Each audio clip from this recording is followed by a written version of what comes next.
প্রায় 30-32 বছর বয়স। এটি একটি রেয়ার ভ্যারাইটি এলাচি লেবু বুদ্ধি পাইছি।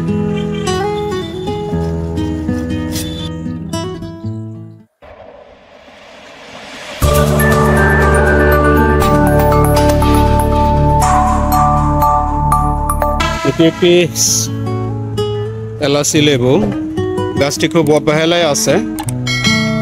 এই যে দেখুন, আমি গাছটি আজ সংগ্রহ করব। এইখান থেকে আমি প্রসেস করে নিয়ে যাব, বনসাই করার চেষ্টা করব।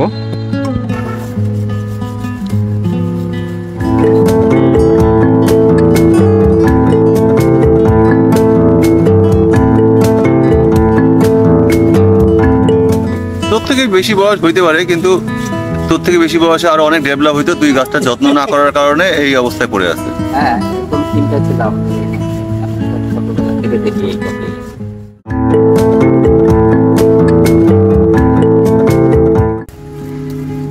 বাদ বাকি আর দরকার নাই নাকি? থাক, আপাতত থাকে কেন, যেহেতু বৃষ্টি চলে আসতেছে। আমাদের তুহিন ভাই এই গাছটার একটা ডিরেকশন দেওয়ার চেষ্টা করতেছে। গাছটি এভাবেই ছিল, এখন আমরা আসলে কোনো ডিরেকশন খুঁজে পাচ্ছি না। খাড়া করেন তো।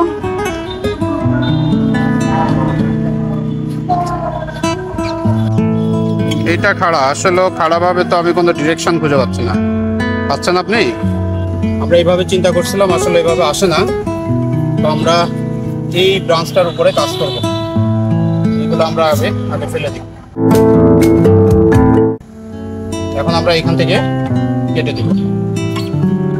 হ্যাঁ কাটেন। ওটা কোনাকুনি কাটবেন? হ্যাঁ হ্যাঁ,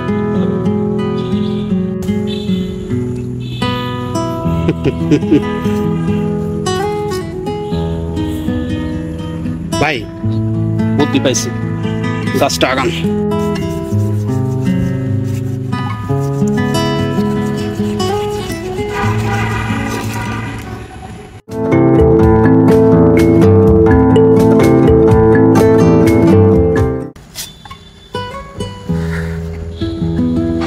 একেবার ঘামাই গেছি।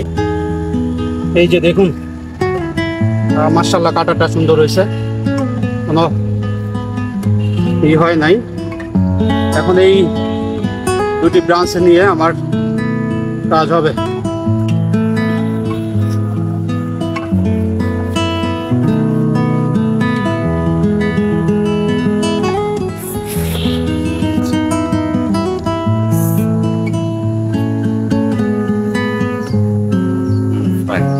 অত্যন্ত রেয়ার ভ্যারাইটি গাছটি, প্রায় 30-32 বছর বয়স। এই অবস্থায় ছিল না, আর একটু বড় ছিল। মেঘ বৃষ্টি দেখে তাড়াতাড়ি কেটে নিয়ে আসছি। যার নার্সারি, তার বাবার হাতের এই গাছটি। এটি বাংলাদেশে এবং ভারতীয় উপমহাদেশে খুবই দুর্লভ একটি গাছ। তো আমি আজকে এটাকে একটু গ্রোয়িং পটে দিব। মেবি 30 বছর ধরে এই খাবার হয়তো পায় না। আমি এটাকে একটা বনসাই বানাবো। এইটার যতটুকু স্টাডি করেছি, এটা আপনার প্রচুর পরিমাণে ব্রাঞ্চিং হয়। একটু খাবার পেলে চমৎকার একটি বনসাই হতে পারে। আমি এখনো আসলে কনসেপ্ট পাচ্ছি না যে কি টাইপের বনসাই বানাবো, কোন দিকে ভালো লাগবে। একটু পজিশনিংটা আমি দেখতে চাচ্ছি। যদি এটা এইভাবে দিই, এটা এইভাবে দিই, সেই ক্ষেত্রে কেমন হবে।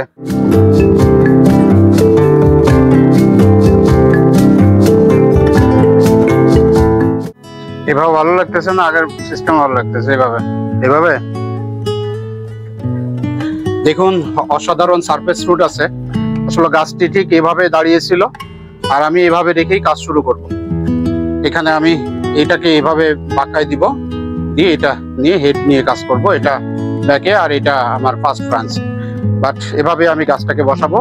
এখন একটু ওয়্যার করে গাছটাকে একটু শেপ দিব, তারপরে পটিং করব। মোটামুটি একটি প্রাথমিক শেপ দিলাম, আসলে এটাই ফাইনাল না। গাছটা ঠিক এভাবেই বসবে। এটি হেড হিসাবে চলে যাবে, এটি সেকেন্ড ব্রাঞ্চ হিসাবে চলে যাবে, এটি ব্যাক ব্রাঞ্চ হিসাবে চলে যাবে। এইখানে আমি গ্রাউন্ড সেট করব, আরো ওয়্যার করতে হবে, আরো কাজ করতে হবে। আর এটা মূলত ভবিষ্যতে এই ব্রাঞ্চটি নিয়ে আমি কাজ করব। এইখান থেকে আমি ফেলে দিব, এইখান থেকে এইটুক ফেলে দিব, এই ঠিক এইখান থেকে ফেলে দিব, দিয়ে এই ব্রাঞ্চটি নিয়ে আমি কাজ শুরু করব। কিন্তু এই মুহূর্তে আমি এটা ফেলতে পারতেছি না, কারণ গাছটিকে আমাকে আগে একটু সতেজ করে নিতে হবে। একটু সতেজ করে নেওয়ার পরে আমি আগামী ফেব্রুয়ারিতে এই গাছটি কাজ করব, এখান থেকে কেটে দিব। এরপরে আমি এই ব্রাঞ্চটি নিয়ে কাজ শুরু করব। ভবিষ্যতে এই ব্রাঞ্চটি নিয়েও কাজ শুরু করতে পারি। ঠিক আছে, আমি এখন গাছটি রিপোর্টিং করব। এটা ভাঙা তাড়ি, আর এটা ইটের গোড়া। এটার অর্থ হচ্ছে যাতে এখানে মাটি এসে মাটির যে ইয়াটা আর কি, ছিদ্রটা, এটা বন্ধ না হয়ে যায়।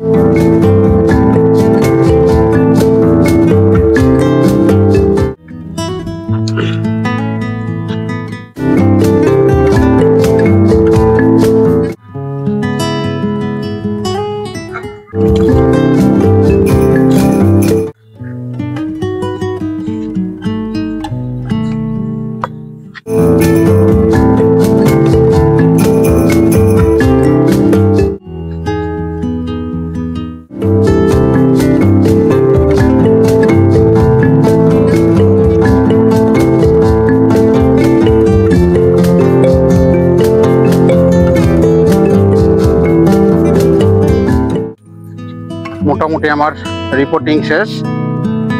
আপনারা দেখছেন যে সারফেস রুটগুলা একটু বেরিয়ে আছে। এই যে সারফেস রুটগুলা একটু বেরিয়ে আছে, এডিটগুলো আস্তে আস্তে আরো ওপেন হবে। তখন গাছটির যে 30-32 বছর বয়স, সেটার প্রকৃত সাপটা ফুটে উঠবে। এখন আমি এই সারফেস রুটটা একটা ভিজা ন্যাকড়া দিয়ে ঢেকে দিব। তো খুবই চমৎকার একটি গাছ। আগামীতে হয়তো লেবু ধরবে, সে লেবু দিয়ে চা খাবো, আপনাদের চায়ের দাওয়াত।